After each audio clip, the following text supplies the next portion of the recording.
We have been having this debate for years, and setting up in Saudi Arabia is on my business plan. It is something that we are doing this year. We will be opening an office there probably in the autumn. We see huge potential from the Saudi Arabian market. You've got 25 million consumers.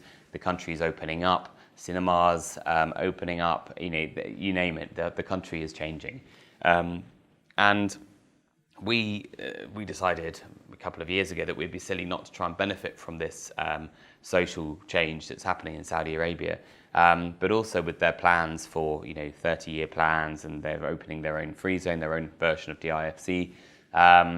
So at the moment, I still believe that UAE is always going to be the focus of our attentions. It's where we've got most of our staff. It's where we've got 2 offices and where we do the lion's share of our business in this region. But I do see that the weighing scales tipping perhaps in favour of KSA going forward. The difficulty you have is the perception of Saudi Arabia versus the reality, and the perception isn't always very positive, particularly in the Western media. So the difficulty is trying to persuade staff and to move there, to take their families there, to want to go and live there.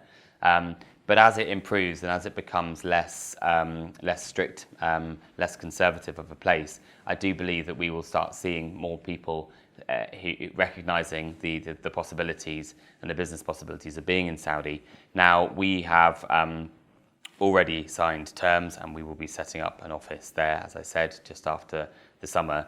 And as the shift moves there, we do see that not necessarily companies will be leaving the UAE. I don't see that happening, but UAE companies that we have established will be wanting to set up a branch or even a rep office in Saudi Arabia, and that's something that we will be assisting them with.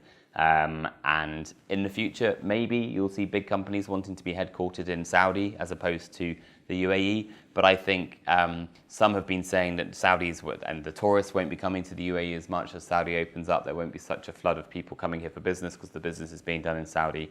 Personally, I don't see that happening. I believe that the two will work. They're very close friends as countries anyway, and I see that the UAE and Saudi Arabia will be working very closely to ensure that their joint success is actually going to lead to a greater success for the region, rather than being a competitive thing where one's trying to do better than the other.